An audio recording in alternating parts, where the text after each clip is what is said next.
Hello, I'm Professor Don Frazier, and this is Daniel Frazier. Today on Historical Trends, we'll be discussing genetic modification and how it affects the foods we consume.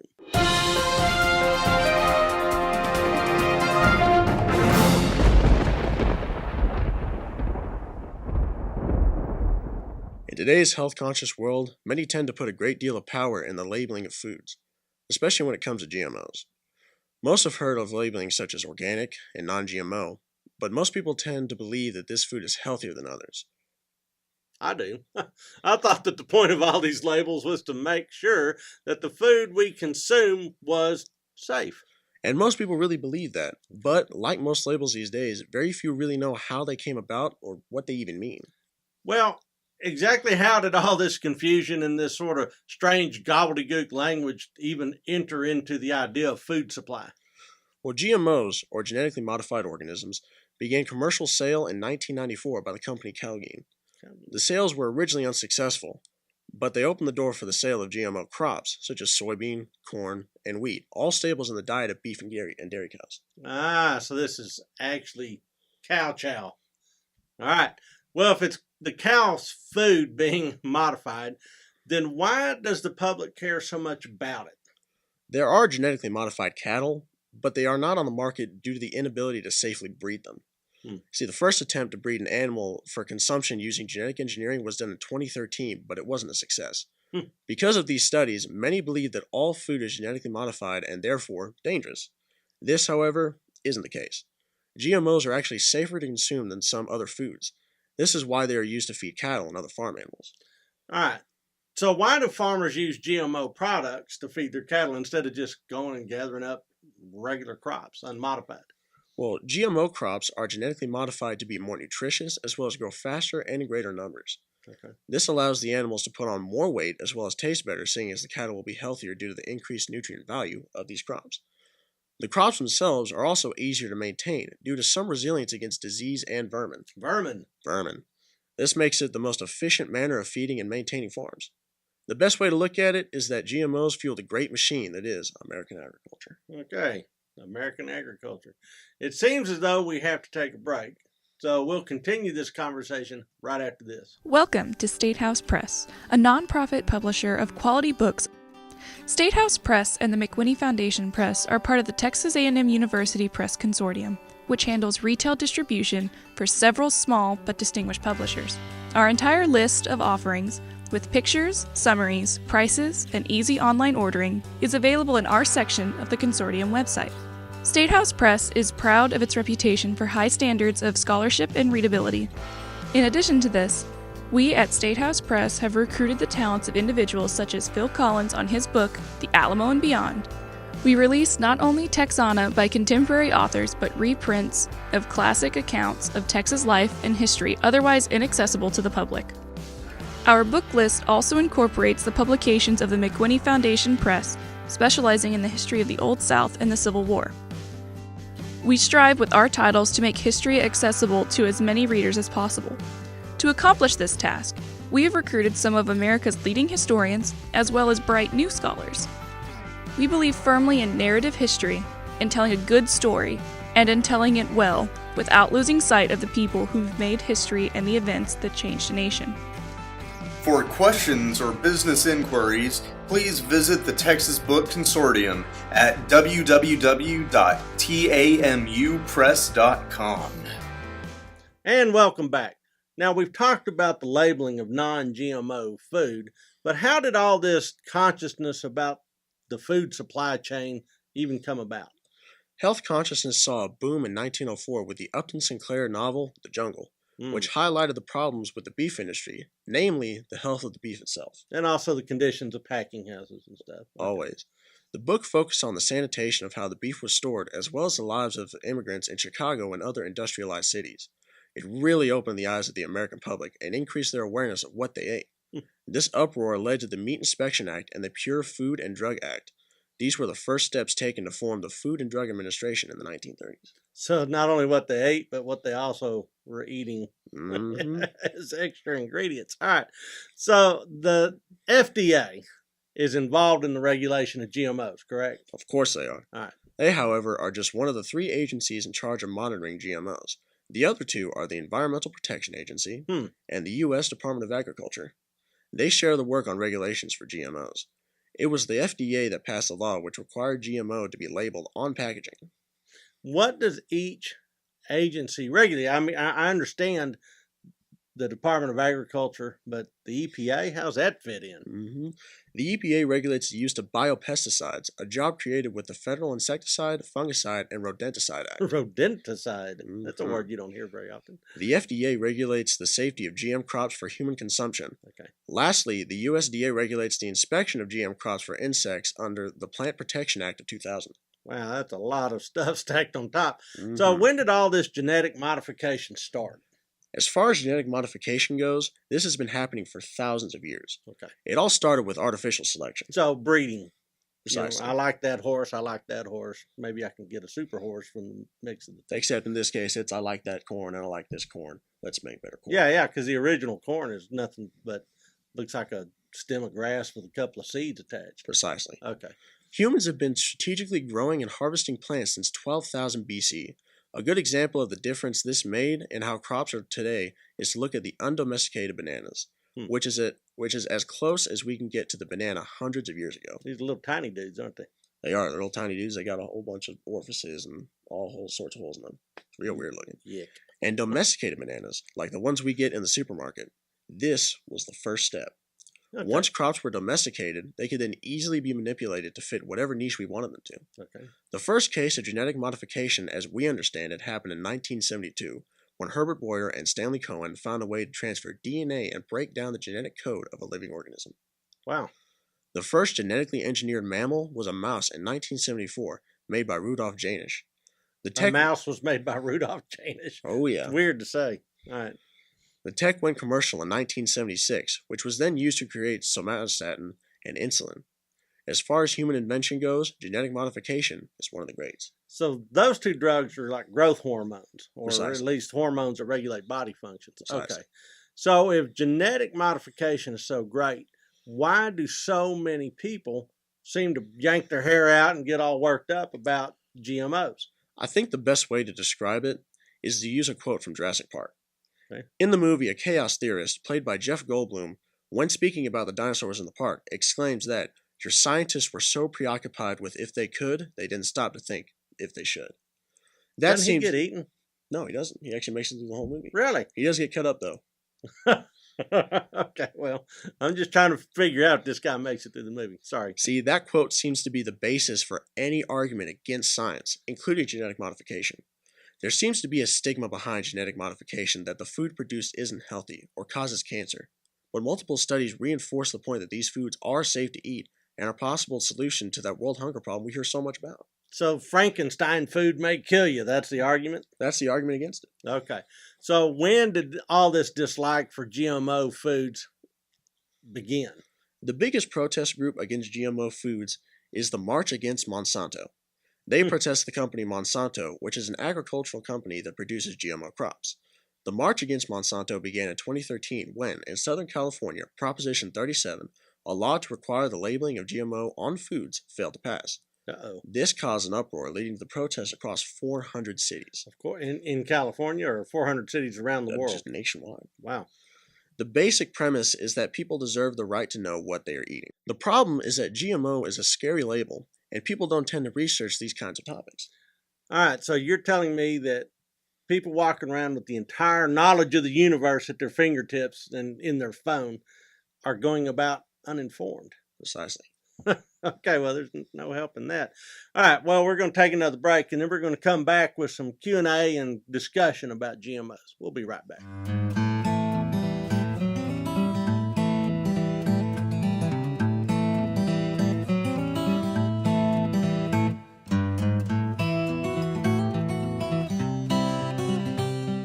And good day, everybody. Welcome to The Professors from McMurray University in Abilene, Texas. I'm Paul Fabrizio. I'm Don Frazier, and our special guest is my colleague and longtime friend, Gary Shanafelt.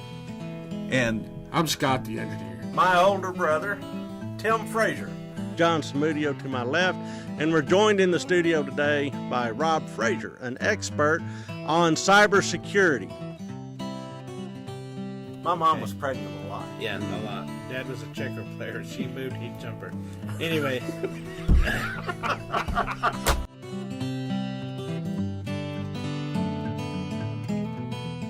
Yeah, the University of California, Berkeley, which, as we all know, has a much better graduate program in history than they do a football team. You're still smarting over that, aren't you? Well, I wear my Cal Berkeley sweatshirt here, and the students all kind of think, why are you doing that? I said, well, because they've got a great graduate program. But Yes. they don't realize that.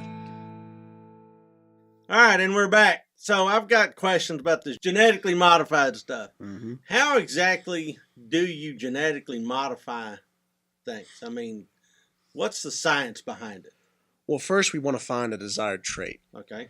Then the trait gene is isolated and put into a crop plant. So How? let's say we find a certain gene in corn that makes it, it makes it more Super durable, yellow or makes it more durable, makes Yeah. it sweet, or anything like that. yeah, it kills Well- caterpillars that eat it. Well, they isolate. See, if you see DNA Yeah. as like JavaScript, it's a big code. Okay. Right. So they take lines of that code, which correlate to the desired trait. Okay. They sequence it out, and then Okay. they put it in other plants. How do they do that? I mean, how do they introduce it into other plants? Do they inject it with a super needle or? Well, it's usually through it's taken out through the form of enzymes, Okay. and then those enzymes are then put into the fertilization of that crop. All right. So then every subsequent seed that's produced by that plant carries those traits. Precisely. Okay. Was that the same with animals? Similar, yes, but that's still kind of spotty. Okay. The Good. science still hasn't quite gotten to where we can do that. I wonder how long that mouse lived that they genetically modified or that they made. I mean, it could have been 3 hours, it could have been 3 days, it could have been 3 years. Yeah, I have no idea. Maybe walking around now with 3 heads or something. Who knows? That Looking like explains that the weird thing fish that from The was in- Simpsons. That's a weird thing I saw in the kitchen. All right. So we can modify plants. We can modify mice. Hmm. So now we're going to talk of mice and men, I guess. Can we modify human beings? Can we create the clone army of our Star Wars dreams? As far as it being possible, it most definitely is. Okay. As far as it being feasible within the next 10 years, most likely not. I predict the Chinese will sort it out before anybody else. Well, they'd first have to figure out how to do it to cows and sheep, because that's what scientists have been trying to do for years upon years. Well, is we trying cloned Dolly the sheep. we cloned it, right? But Yeah. can we do that and be able to put that into the market as meat? All right. So am I thinking that there may be a day when we have chickens that are all breast and legs and nothing else, like little stubby wings, and we just want big, gigantic white meat chickens? It's a possibility. Okay. Because again, it's all about sequencing out that desired trait. So if you sequence out that for an animal, it's different working with an animal rather than a plant. Okay. But they are starting to get closer and closer to being able to do that. All right. So is it possible to achieve something like, I don't know, night vision through genetic engineering? Well, a study done in 2011 at the Scripps Research Institute in Florida showed that it is in fact possible to isolate a gene that will actually give humans a form of night vision. It's interesting. The Japanese actually trained for that, to put lookouts in the mast of their battleships in World War II. And so you had to go through night vision school to figure out if you had, good night vision. Mm-hmm. So essentially they were kind of selecting out that trait even back then, but then radar made that irrelevant. Precisely. All right, so away from doing all that sort of stuff. Are our crops over manipulated? Because, if you go to Europe, they are extraordinarily sensitive to this GMO issue. Mm-hmm. I mean, there's even been international protocols about GMOs. So are we over manipulating our crops? Well, there is always a possibility for something to go wrong, but that's just the way nature works. It's that whole Jurassic Park thing. Precisely. Okay. And would there ever be a time where crops could be taken in the wrong direction as far as genetic modification goes, to the point where they're not doing their desired job? Yeah. Either they're not as nutrient or they are causing cancer and other diseases. Is that possible? Maybe. Who knows? But the reason... Tough on the people that get cancer, though, isn't it? Oh, it's very tough. But see, the reason we have FDA, USDA, and EPA regulations is to make sure that doesn't happen. Okay. So we got some watchdog agencies. So science and the government run hand in hand with this. So how many GMO crops are there commercially available? Commercially available, there's only 10. Really? Precisely. Because you'd think from all the uproar that everything's GMO. But I guess it's probably 10 keystone, choke point crops. It's the 10. It's the top 10 for American agriculture. Here or there, replacing, instead of it being soybeans, instead it's GMO soybeans. Yeah, GMO soybeans. Okay. And most of that comes from the fact that we're growing these at a very fast rate because we want to be able to put those into the either into like HEB down the street or into the supply chain somewhere. Put them into the supply chain. We can use them to feed cattle. Okay. We can use them to feed humans. We can use them for humanitarian efforts, all sorts of stuff. And so the concerns over GMO is slightly different than the concerns over, say, growth hormones and antibiotics injected into cattle. Exactly. Okay, so there's two different issues. So what are the repercussions then for small family farms? Because GMOs seem like an industrial crop, the big farm factory. So if you're, Ma and Pa Kettle and you got your 40 acres up in Iowa, how do you compete? Well, it is unfortunate that today GMOs are an oligopoly. They're controlled by 4 major companies. Wow, sort of like car makers or... Yeah, precisely. Or like American Airlines. Sure. If you want to fly anywhere, there's only 5 or 6 you can use. Sure. So it's along those same lines. It is difficult for small farms to get into the game. Yeah. However, the oligopoly is only 60%. So they only run with 60% of the total inventory. All right, so they control 60% of the GMO marketplace. 60% of it. So the other 40% still Ma and Pa Kettle. Precisely. It could be Ma and Pa, or it could be, just Joe Schmo down the street trying to grow some GMO crops he can sell at the farmer's market. Interesting. So what about crop contamination? Well, the USDA is in charge of the health and maintaining of these crops. They help decide which pesticides are best to use against certain insects and certain vermin. Okay. And they also take a very close look at what those pesticides could do to the human body. All right, so how does this play into the GMO conversation then? I'm not following. Well, GMO crops themselves, there's already the added fact that people think GMO crops cause cancer and other birth defects and all that. Throw a little Roundup on top of the Cheerios, precisely. And then what do you got? you add on top of that the use of pesticides, which have been proven that they do have chemicals that will harm humans. Yeah. However, the USDA is in charge of making sure that the pesticides they do use don't cause any sort of bodily damage. Okay, so we've got, again, watchdog agencies that are taking a look at all this. All right, bottom line then. GMOs, good thing or a bad thing? Definitely a good thing. And I personally believe that it is a very, very useful way of building the agriculture of America, because the agriculture is something that we've been on top of for years upon years. We can feed the world. Precisely.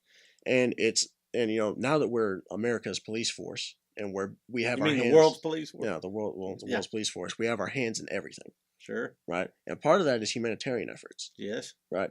And we need to be able to feed our own population before we can feed another population. Sure. And GMOs allow us to do that. So we can just stretch our bounty, the cornucopia that is America, around the globe. Precisely. We can take the and it may or may not cause cancer.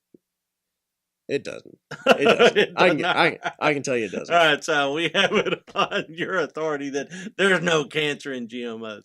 All right, we're going to take a break, and after that we'll come back to some viewer questions and see what they have to say. We'll be right back.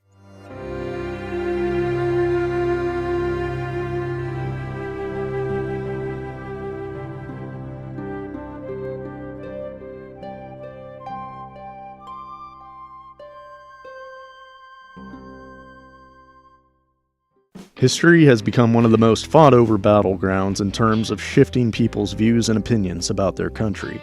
In response to this, we have decided to launch a website called Go To History that will become your home for clear-eyed history content. Our objective is to put history out there, free of agendas, and allow you, the viewers, to decide what you believe and decide how to interpret this information. With experienced professors such as Dr. Don Frazier and Dr. Stephen Hardin teaching courses and creating agenda-free content for students and just plain history enthusiasts, the content of Go-To History is vastly informative and unbiased. Hey history people, it's Phil Collins here. I am just giving a shout out to a couple of guys that you're going to be hearing from. And they're good friends of mine, but they're also incredibly knowledgeable historians. Dr. Donald Frazier and Dr. Stephen Hardin. Both great friends of mine, both helped me out with my book on the Alamo. And two guys, if you don't know much about history, these are the first two guys you should go to. Okay, what they don't know isn't worth knowing. Don Frazier, Steve Hardin, I hope you enjoy their presentations. My name is Evan Williams, a history major at McMurray University, and I love the layout of the Go-To website. I mean, it is singularly built from the ground up with user convenience in mind. Every study available is within a single Courses tab, with each lesson having a single page for each of its individual videos, text, visuals, and quizzes, all at easy grasp. This is most definitely history made simple. Please log on to www.gotohistory.com.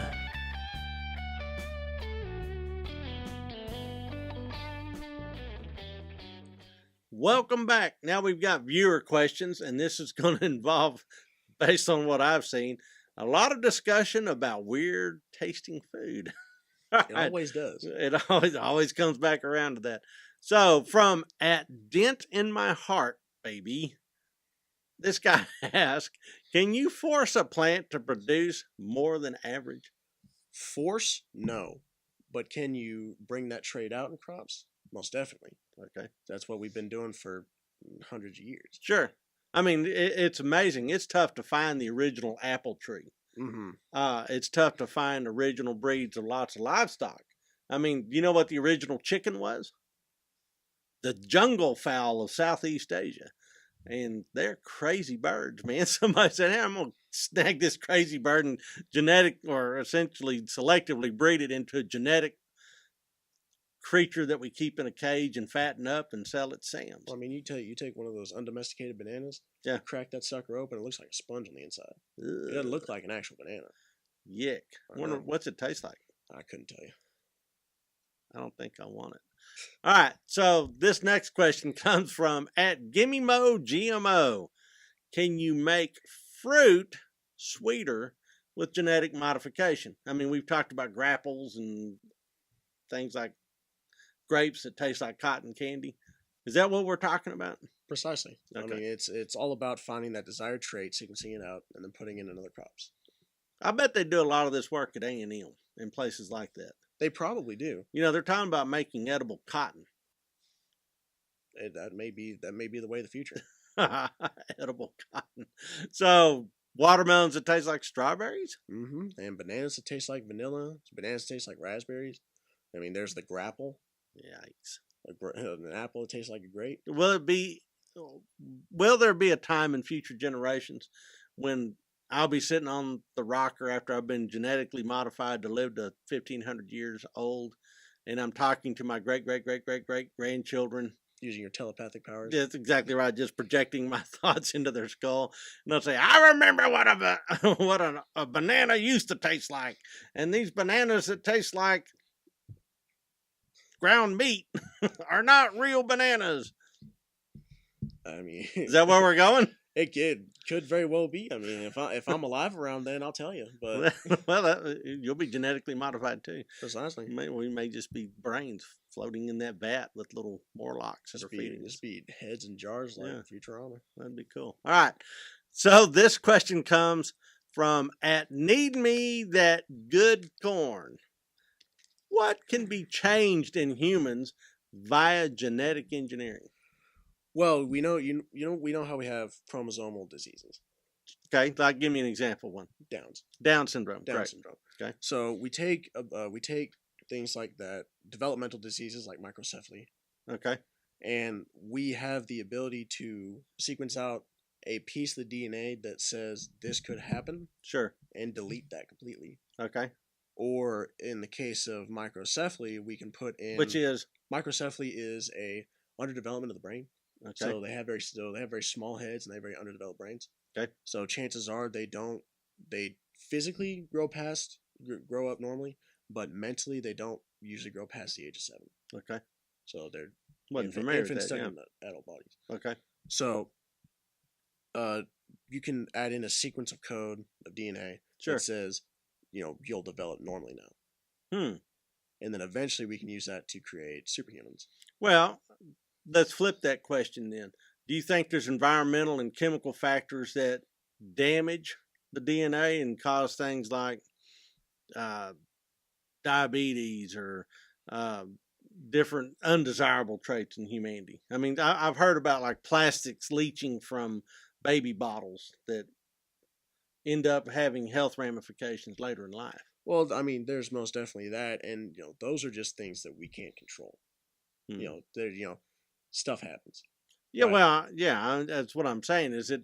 We're introducing good traits, but we've also probably environmentally introduced things that damage DNA. Most definitely. But the important thing to focus on with this is making sure that the babies are born healthy. Yeah, and that they're born, okay with no problems. So that would be the pro DNA manipulation side. The pro of it is that, all babies are born healthy. All right, so that's the goal. No more stillborns. Okay. And things like that. And birth defects. Yes, and, less miscarriages on general. All right, so that's the manipulation we're hoping will come down the road. That's what we're trying to get. Okay. All right, so this next one comes from @GMOs from head to toes. Can there be hybrid animals that come about from genetic engineering, gene splicing? Can we have Napoleon Dynamite's liger? Well, the liger already exists. Well, of course it does. It's a wild thing. It's a mix of a lion and a tiger. It actually does not have the gene that ever tells it to stop growing. So it keeps growing throughout its life. Really? It never stops growing. So it could be a giant liger. It could be a giant liger. It could be as big as one of those bears from Elk Island. What about any other Frankenstein, creatures that we're kind of used to, but that actually started with a strange sort of breeding experiment? Well, way back when, farmers wanted to find an animal that had the strength of a horse, stamina of a donkey. Okay. So bred them together, make mule. Okay, so mules. Mules. Now, any downside to breeding mules? Mules can't breed themselves. So you got to keep a horse operation and donkey operation going to breed mules. Like a Missouri mule. Those are, historically, that's where the best mules in America come from. It's Missouri. So I guess there's a horse and a donkey operation going on that creates mules. All right, interesting. So essentially, if you start breeding between dissimilar types of animals, they become sterile? Yes. Why? Well, because so in order to produce offspring, you have to have an even number of chromosomes. Okay. Right. Humans have, I think it's 48 chromosomes. I have no idea. It's in that number range. I know 23andMe is something to do with genetics. So it's probably 46. Okay. So we have an even number of chromosomes. Henceforth, the reason we're able to make offspring. Okay. Right. Mules have an odd number. Okay. So they themselves cannot make offspring. Okay. So you have to have well, that makes sense. So they've got something extra floating around from all this tampering done through time. And it's similar things with things like the liger or the zonkey. The zonkey. The zebra and the donkey. All right. We've gotten a long way off from GMOs. All right. So final question on GMOs. I'm just trying to figure out if all of this modification, where's it all end? Where's it end? Yeah. Well, it could be one of those sciences that truly never ends because we're just improving upon it as much as possible. Or it could end the second we figure out how to make the perfect human. Make the perfect human, but that has nothing to do with GMOs. Maybe the perfect corn plant, but it has the perfect soybean. With just genetic modification as a whole. Yeah, that's true. Interesting future. All right, that's about all the time we have. I'm Don Frazier, here at McMurray University. This is Daniel Frazier. Thanks for watching this episode of Historical Trends.